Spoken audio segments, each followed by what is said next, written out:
تو یہ باہر مجھے ایک بزرگ سیاسی کارکن ملے.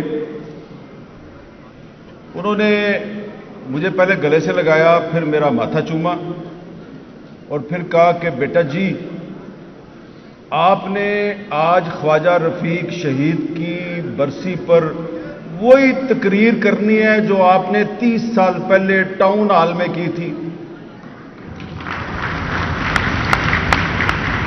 میں کہا بزرگوں، او بزرگ پیچھے بیٹھا ہے، او پیچھے بیٹھا ہے. میں نے کہا بزرگوں وہ تو بڑی سخت تقریر تھی، اور اس وقت تو آپ کی پارٹی کی حکومت بھی نہیں تھی، آج تو آپ کی پارٹی کی حکومت بھی ہے اور سلمان بھائی وزیر بھی ہے، تو وہ تقریر میں کیسے کروں؟ تو انہوں نے کہا تینوں قسم پا رہے ہیں پترا، اوے اصل گل دس دے، وزیر وزور بھول جا سارے اج. تو میں رانا صاحب پھنس گیا. انہیں قسم پاتی، بابا جی پیچھے بیٹھے، برا نہ منانا.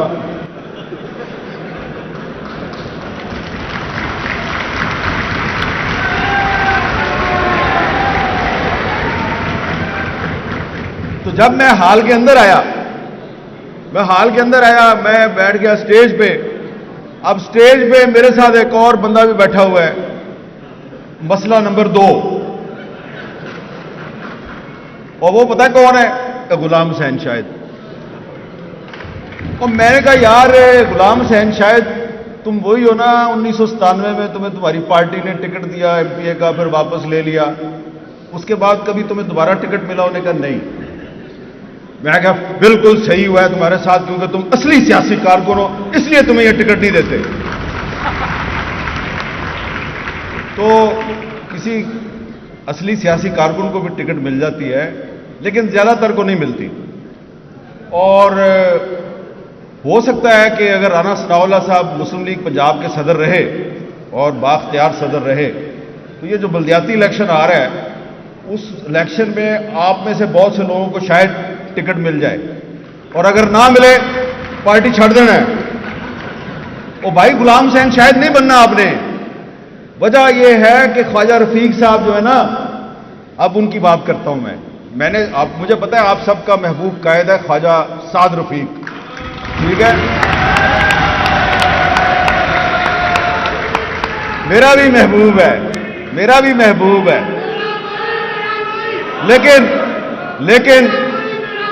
لیکن خواجہ سعد رفیق کے جو والد صاحب ہیں خواجہ رفیق صاحب کی بھی گل سن لو نا.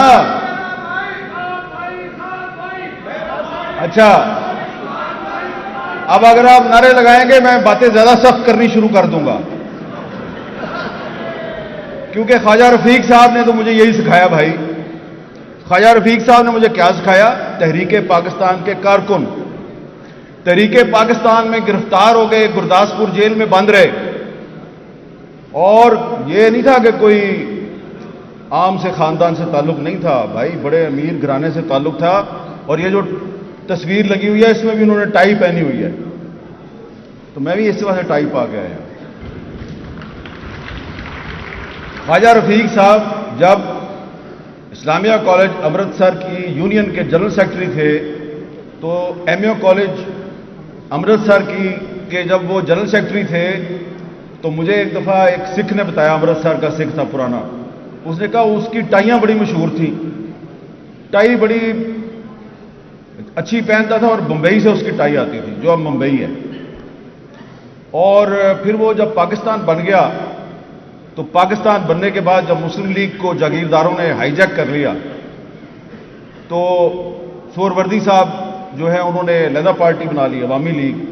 تو خواجہ رفیق صاحب جو ہیں جنہوں نے جس پارٹی کے ساتھ مل کر پاکستان بنایا، جب اس پارٹی نے اپنے وعدے پورے نہیں کیے اور وہ پارٹی جو ہے اس پہ جاگیرداروں کا قبضہ ہو گیا تو خواجہ رفیق نے مسلم لیگ چھوڑ دی، عوامی لیگ میں آ گئے.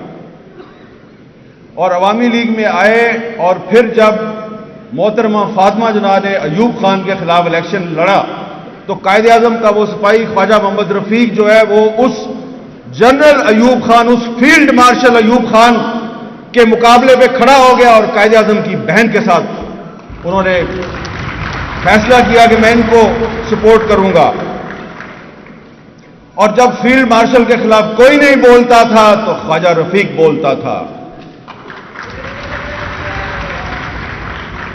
اور پھر فیلڈ مارشل کے خلاف بولنے کے الزام میں خواجہ رفیق صاحب کو غداری کے الزام میں گرفتار کر لیا گیا. تو آج جب میں یہاں پہ آیا تو مجھے محسن داوڑ نظر آیا. میں خواجہ سعد رفیق کا شکریہ ادا کرتا ہوں کہ جیسا غدار خواجہ رفیق تھا ویسا ہی ایک اور غدار محسن داوڑ آپ نے بلایا ہے. اور بھی کچھ غدار مجھے یہاں نظر آ رہے ہیں، میں ان کے نام نہیں لیتا، لیکن پھر میں آپ کو ہسٹری بتا رہا ہوں خواجہ رفیق کی. پھر خواجہ رفیق صاحب جو ہیں ایوب خان کے مقابلے پہ جب محترمہ فاطمہ جناح نے الیکشن لڑا تو شیخ مجیب الرحمان محترمہ فاطمہ جناح کا ایسٹ پاکستان میں پولنگ ایجنٹ تھا اور ویسٹ پاکستان میں خواجہ رفیق صاحب ان کی الیکشن مہم کے انچارج تھے. لیکن محترمہ فاطمہ جناح کو الیکشن میں دھاندلی کے ذریعے شکست دی گئی. ایوب خان جیت گیا، پاکستان ہار گیا.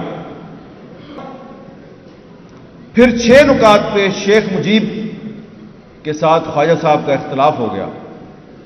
تو وہ خواجہ رفیق جس نے پہلے مسلم لیگ چھوڑی عوامی لیگ میں آیا، تو پھر جب 6 نکات پہ شیخ مجیب سے اختلاف ہوا تو رانا صاحب انہوں نے عوامی لیگ بھی چھوڑ دی اور وہ پی ڈی پی میں آ گئے نوابزار نصر اللہ خان کے ساتھ. اور اس کے بعد نوابزار نصر اللہ خان سے بھی اختلاف ہوا تو انہوں نے پاکستان اتحاد پارٹی بنا لی. یہ شاید آپ کو نہ پتا ہو. آخری دنوں میں خواجہ رفیق صاحب نے پاکستان اتحاد پارٹی بنا لی تھی. تو میں نے آپ کو یہ چھوٹی سی ہسٹری اس لیے بتائی ہے کہ جو اصلی سیاسی کارکن ہوتا ہے نا، آپ جیسا اصلی سیاسی کارکن، وہ اپنے اصول پہ سودے بازی نہیں کرتا. اور صرف ایک میں آپ سے ایک سوال کرتا ہوں کہ ذرا اپنے دل پہ ہاتھ رکھ کے اپنے آپ سے پوچھئے کہ اگر آج خواجہ رفیق صاحب زندہ ہوتے تو کیا وہ حکومت کے کسی وزیر کے اس بیان پر چپ رہتے کہ یہ ایک ہائبرڈ نظام ہے اور بڑا کامیابی سے چل رہا ہے؟ بھائی، جس آدمی نے جمہوریت اور آئین کی پاسداری کے لیے، جس نے انسانی حقوق کے لیے اپنی جان دے دی، کیا وہ خواجہ رفیق یہ برداشت کرتا کہ مسلم لیگ کی حکومت ہو اور کوئی کہے کہ یہ ہائبرڈ نظام ہے؟ تو یہ بات میں اس لیے کر رہا ہوں کہ یہ اصلی سیاسی کارکنوں کا اجتماع ہے اور اصلی سیاسی کارکنوں کو یہ سوچنا چاہیے کہ اگر آپ نے اس ملک کو آگے لے کے جانا ہے اور اس ملک کی سیاست میں آپ نے بھی کردار ادا کرنا ہے تو ہائبرڈ سسٹم میں سیاسی کارکن کی کوئی گنجائش نہیں ہے. ہائبرڈ سسٹم میں تو مفاد پرست لوگ جو ہیں وہی جو ہے وہ آگے آتے ہیں. ہائبرڈ نظام میں بہت کم لوگ جو ہیں وہ وہاں پہنچتے ہیں جہاں رانا ثناء اللہ صاحب پہنچے ہیں. تو اصلی جمہوریت کی کامیابی یہ ہے کہ آپ سب وہاں پہنچیں جہاں رانا ثناء اللہ صاحب پہنچ گئے، اور رانا صاحب کی یہ ذمہ داری ہے کہ یہ آپ کو وہاں لے کے جائیں جہاں تک وہ خود پہنچے ہیں. اور مجھے یقین ہے کہ ایک ایسا خواجہ رفیق جو شورش کاشمیری کا دوست تھا، جو حبیب جالب کا دوست تھا، تو اس کی یاد میں اگر یہ ایک اجتماع ہو رہا ہے تو اس میں یہ جو تھوڑی سی میں تنقیدی باتیں کر رہا ہوں، وہ بزرگ پیچھے بیٹھا ہے، اس نے مجھے قسم ڈال دی ہے. بات تو میں نے پہلے بھی کرنی تھی لیکن تھوڑی احتیاط سے کرنی تھی، لیکن بزرگوں نے قسم ڈال کے تو وہ احتیاط کی ساری زنجیریں توڑ دی ہیں.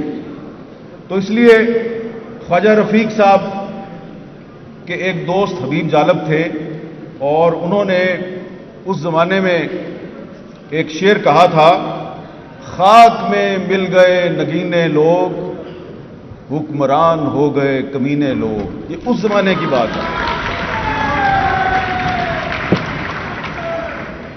تو یہ بات میں اس لیے کر رہا ہوں کہ آپ بھی چاہتے ہیں، میں بھی چاہتا ہوں کہ یہ ہمارا پاکستان آگے جائے، اس میں جمہوریت مضبوط ہو یہ جو اس وقت سسٹم چل رہا ہے یہ تبدیل ہو جائے، لیکن یہ سسٹم ایسے تبدیل نہیں ہوگا. ہائیبرڈ سسٹم میں یہ تبدیلی نہیں آ سکتی.